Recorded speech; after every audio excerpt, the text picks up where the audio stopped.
Estamos de volta aí com um tema bacana hoje, que é sobre climatério, né? Como que a gente pode passar por esse processo aí, né? Por essa fase. E a gente está aí no segundo passo, né? De 8 passos aí. E eu já queria, Tati, que tu falasse assim, esse segundo passo tem muito a ver com o carboidrato simples, né? O que é isso? Explica um pouquinho pra gente o que é. Porque às vezes a gente não sabe assim, carboidrato, né? Mas existe aí os tipos, né? Na verdade, né? Então, o segundo passo que eu falo é diminuir o carboidrato simples e aumentar o carboidrato de baixo índice glicêmico e baixa carga glicêmica. E aí, o que é isso, né? Primeiro, carboidrato, todo mundo pensa que é só pão e açúcar, né? Tudo que é massa, farinha branca, massa, né? Alimentos mais maçudinhos, eles são carboidratos. Então, arroz, batatas, tubérculos, né? Inhame, raízes, mandioca, milho, né? Tudo que é feito com esses ingredientes é carboidrato. E aí, qual que vai ser o melhor, né? O que a gente tem que diminuir? A gente tem que tirar farinhas brancas processadas, que já foi trabalhada, porque, tipo assim, um trigo, ele não é o pozinho branco que a gente tem o costume de comprar, né? O trigo, ele é um grão que está lá, né, no pezinho, tem um grãozinho, e aí ele foi o quê? Ele foi tirado a sementinha do trigo, aí ela foi moída, depois ela foi peneirada, refinada, processada, até chegar aquela farinha branca. Então, farinhas brancas, né? Que é o trigo, polvilho, farinha de mandioca, esse carboidrato mais refinado, o açúcar em si, a gente vai reduzir, tirar da dieta e reduzir o consumo em geral dos carboidratos para eu ter uma dieta mais low carb, não cetogênica, não zero carboidrato, não tem necessidade disso a princípio. Mas eu preciso fazer uma dieta com mais proteína, porque a mulher está perdendo proteína, e diminuindo o carboidrato. Então, eu fico ali uma média de uns 30% de carboidrato e eu priorizo carboidrato de baixo índice glicêmico e baixa carga glicêmica. Então, se eu for colocar, por exemplo, no almoço, eu vou colocar, pode ser um pedaço de macaxeira ou batata doce, inhame, né? Em vez de estar colocando um arroz branco, mas daria para colocar o arroz branco dependendo da combinação que eu vou fazer naquele almoço ali. Mas assim, um café da manhã não vai ser pão com manteiga e café com leite, né? Eu posso até colocar um carboidrato no café da manhã, mas vai ser um carboidrato mais natural, né? Não vai ser nada processado. E aí tem gente que fala assim, o meu café da manhã é tapioquinha. Isso nossa, tirou a palavra da minha boca. Eu ia falar assim, então a tapioquinha é o quê? Ela é alto índice glicêmico, né? Se você for medir a glicemia quando você come a tapioca, o Wilde ele faz isso. Essa desmistificação da tapioca.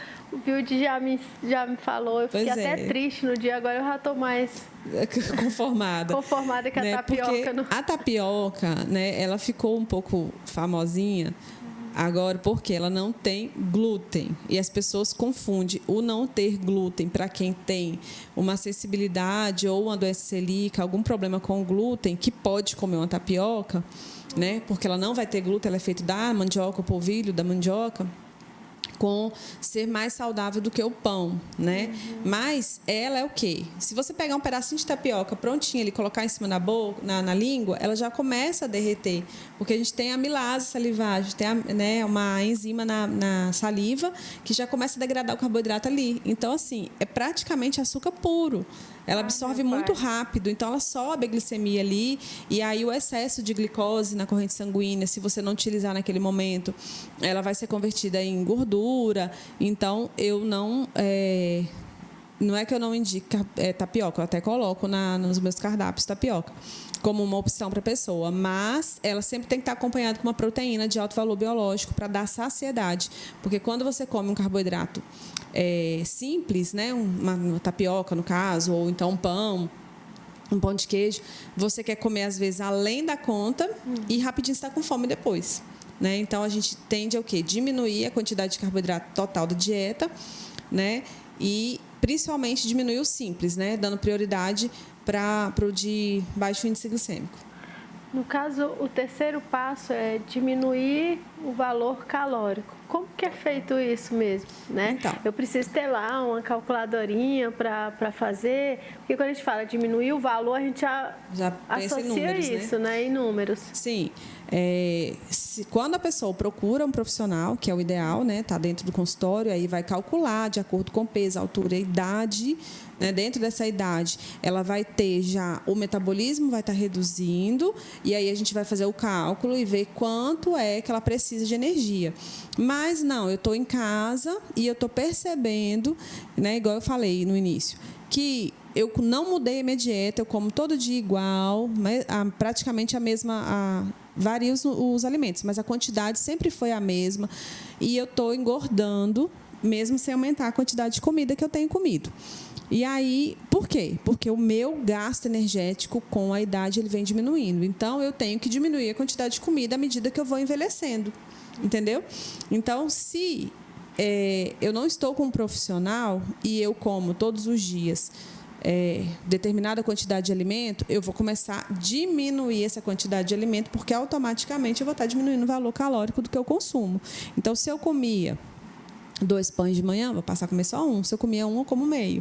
Enquanto eu não consigo passar com um profissional que possa estar fazendo uma dieta direcionada, personalizada para mim, né? Se eu comia 2 colheres de arroz, eu passo a comer 1 e vou diminuindo. Não que tenha que diminuir tudo pela metade, tá?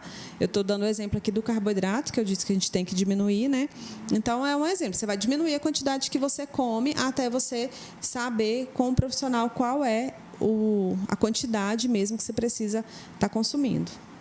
No caso, o quarto passo seria diminuir, né, os alimentos processados, tirar esses alimentos processados, né? Como que seria isso? Então, no dia de hoje é tão difícil, né, a gente tirar os processados. E aí tem gente que nem sabe o que é processado, ultraprocessado. Quanto mais processo industrial o alimento passou, mais processado ele é. Então, são assim que a gente chama os vilões, né, da alimentação, seria os alimentos que é completamente artificial, tipo refrigerante.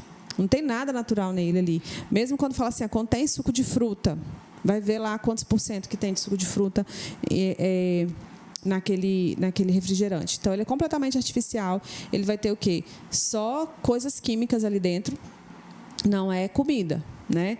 E aí a gente vai diminuir os industrializados da nossa rotina. Aquela primeira missão que eu dou para o paciente, vamos limpar a geladeira e o armário, aprender a fazer compra, né? Fazer uma listinha de compra do que vai ter. Então, tirar aqueles temperinhos prontos que a pessoa acha que é com amor, que vai colocar na comida. Não, o amor é alho, cebola, é coentro, é orégano, é manjericão, é isso que é amor na comida. Você dá para o seu filho, para o seu esposo, para a sua mulher, né? No caso, os homens que cozinham, vai estar dando o melhor, o alimento de verdade, né? Comida de verdade, coisa natural. Então, a gente vai diminuindo os processados, né, dentro de casa. Aí você fala assim, mas você falou tirar pacotes. Arroz e feijão vem empacotado.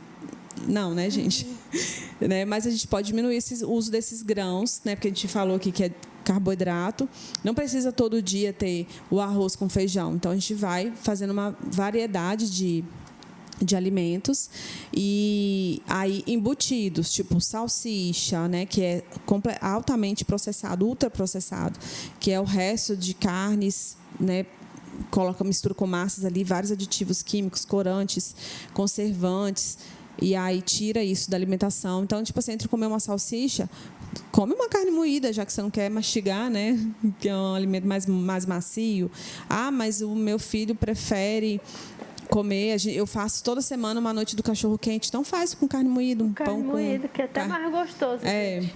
Carne moída. Aí o hambúrguer, não compra aquele hambúrguer de pacote congelado, faz com carne moída, compra uma carne moída de qualidade, faz, tempera, fica tão mais gostoso, e hoje está tão na moda, né, esses hambúrguer gourmet aí, com carne moída natural, né, carne moída não processada. Não de industrializada, quer dizer. Então, a gente fazer essas trocas, né? Eu coloquei uma vez para um paciente que era criança, inclusive, eu falo que eu nem gosto de atender criança e adolescente, mas atendo algumas exceções. E aí a mãe falou isso, que toda semana tinha na casa dela a noite do cachorro-quente e ela não ia abrir mão disso. Ela não ia abrir mão, não ia mudar. Então, tipo assim, ela preferia parar o tratamento dele do que abrir mão disso. Então, tipo assim, tem hora que eu tenho que ceder também, né? E aí eu falei assim, olha, então vamos para uma vez por semana, vamos comprar uma salsicha. Você vai ler lá as marcas, ver qual tem menos ingredientes, né? Ir para uma de frango, mas assim, isso aí foi a exceção, não passo. Salsicha, embutido, essas coisas. Eu gosto de linguiça. Então, vamos pôr uma linguiça artesanal, né? Que é com ingredientes naturais, que não tem tanto conservante. E aí, retirar os industrializados seria isso. Por quê? Porque eles, né, esses químicos que vêm, né, esses aditivos químicos, os corantes, eles vão ser inflamatórios, não tem, cheio de radicais livres, pode ter coisa cancerígena ali. Então, assim, para a mulher que está nesse processo de climatério, vai ser horrível, porque ela vai já está vindo num processo inflamatório, né? E aí, eu falo assim que o industrializado é substância comestível, não é alimento, né? Então, ela tem que tirar isso daí para poder ter alimentos com mais fitoquímicos, mais antioxidantes, do que comida cheia de aditivos e conservantes. No caso, a gente tem o 5º passo aí, que é sobre atividade física, né? Tem alguma atividade física mais indicada nessa fase, nesse período? Sim, eu não sou profissional de educação física, tá, gente? Não quero entrar, né? Deus me livre, entrar na área dos outros. Mas a gente estimula, quer a prática de atividade física para quê? Para aumentar a massa magra. Então, hoje a gente já sabe que exercícios de força resistida é onde você consegue ganhar mais massa magra. Então, exercício de musculação, aqueles funcionais que têm peso e carga, que é os mais indicados. E aí a gente fala, mas a pessoa está lá quase idosa, vai fazer musculação? Sim. Né? E se você pesquisar na internet, você vai ver que tem idosinhas que transformaram idosos, homens, né? Transformaram o corpo depois dessa fase, depois dos 50, que ficaram lá, né, com o corpinho todo malhadinho e tudo, e aí dá para mudar sim. Então, o melhor seria ir para esse lado da musculação, um exercício mais funcional, talvez para começar, um pilates também, que trabalha muito força muscular, mas é isso. O 6º passo seria, como a gente tinha discutido, evitar carnes vermelhas, né? Como que é isso? Né? Assim, ainda mais a mulherada aí que gosta de uma carne vermelha, que gosta de um churrasco. Então, evitar carne vermelha não quer dizer que você tem que tirar a carne vermelha do cardápio, tá?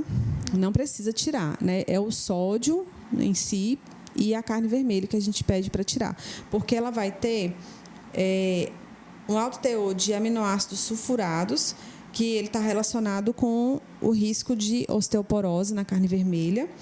Então, a intenção é que a pessoa consiga incluir peixes pelo menos umas 3 vezes por semana. 3 refeições por semana, pelo menos.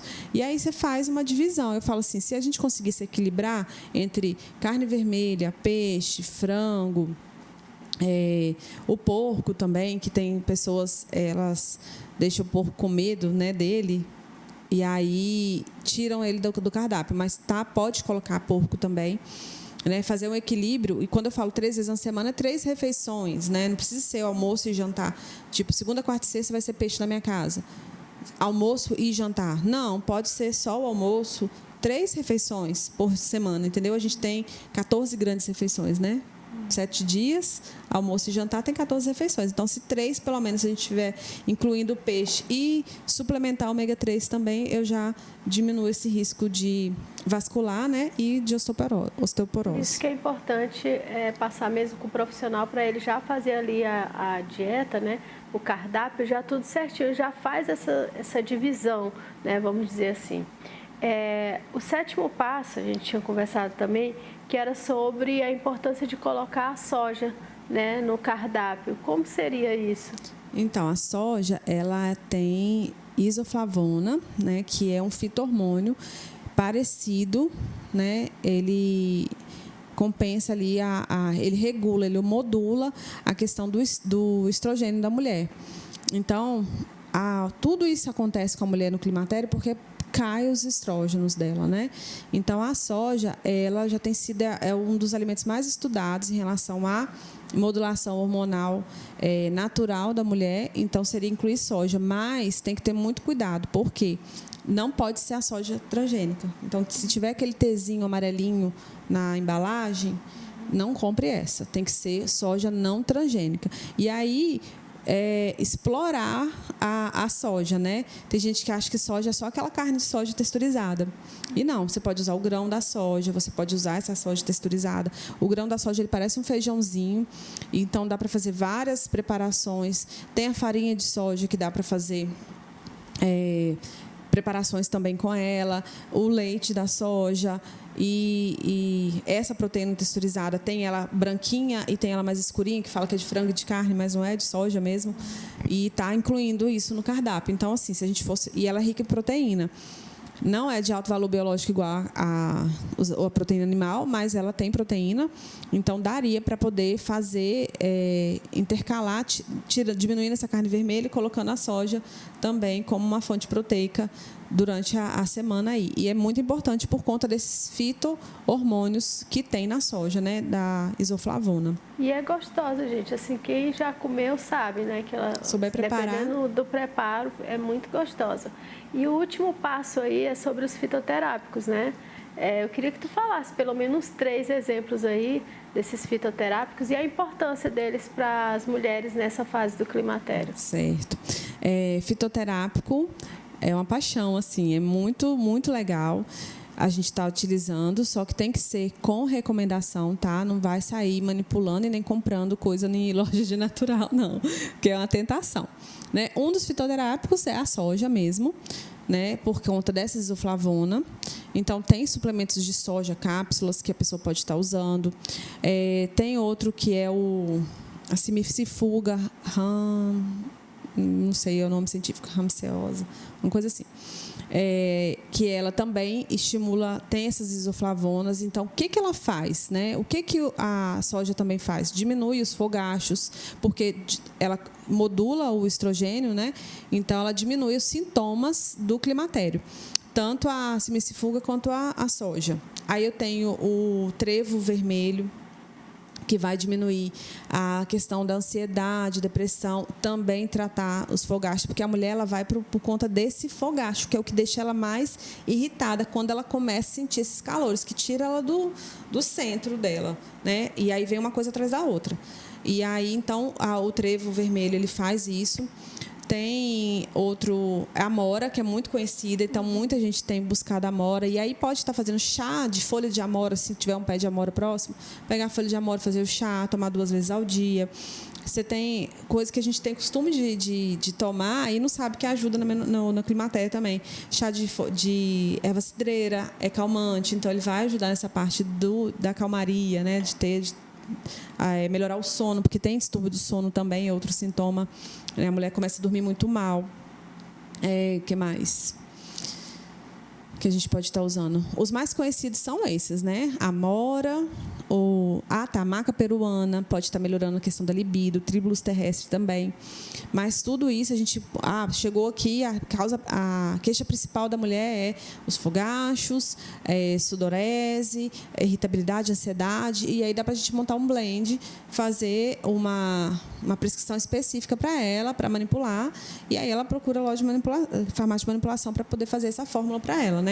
Associando, já estou fazendo terapia de reposição hormonal com o meu ginecologista, mas eu posso estar usando também fitoterápico? Pode estar usando fitoterápico.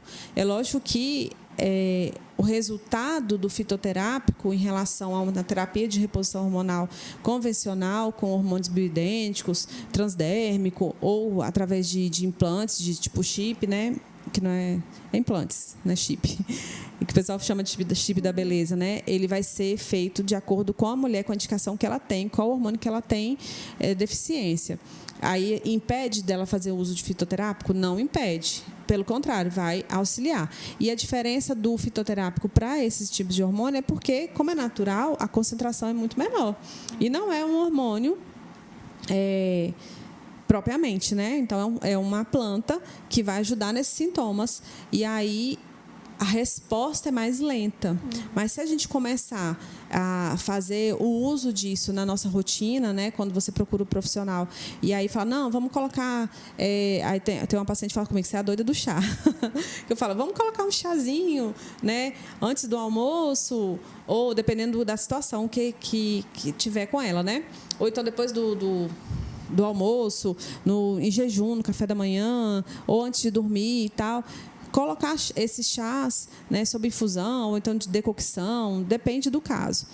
E ser incluindo isso, quando chegar nessa fase, vai ser muito mais fácil passar por isso, né? Porque tem coisa que a natureza está aí para ajudar a gente. Por isso que eu falo que sou apaixonada. Tem coisa que a natureza está para ajudar a gente aí e a gente tem mais é que usar, né? Com certeza. Por isso que eu também sempre falo assim, a importância de você procurar os profissionais capacitados para cada situação, né? Como a gente disse aqui no início, a gente hoje o programa não era para entrar no assunto propriamente dito da ginecologia, não, era para puxar o gancho para a gente entrar aí falando desse processo, né? Passar pelo climatério sem tanto sofrimento, usando a nutrição, né? É uma equipe multidisciplinar. A gente falou aqui ginecologista, nutricionista, do endócrino, do psicólogo, do educador físico. Então, assim, é um pacote, né? E que se a gente conseguir seguir, fazer direitinho, o negócio vai fluir, né? Vai andar direitinho. E a gente já está chegando ao fim do programa, muito agradável. A Tati é excepcional, assim, muito conhecimento, né? Então, eu já quero te agradecer, Tatiana, né? Só quero chamar de Tati, pelo carinho, né, que você tem pelo programa, de ter vindo passar um pouquinho mais, né, do seu conhecimento aí para as famílias em geral, né? Então, muitíssimo obrigada por ter tirado seu tempo para estar aqui conosco. Eu te agradeço também, Dármina. E eu falo para as mulheres, né?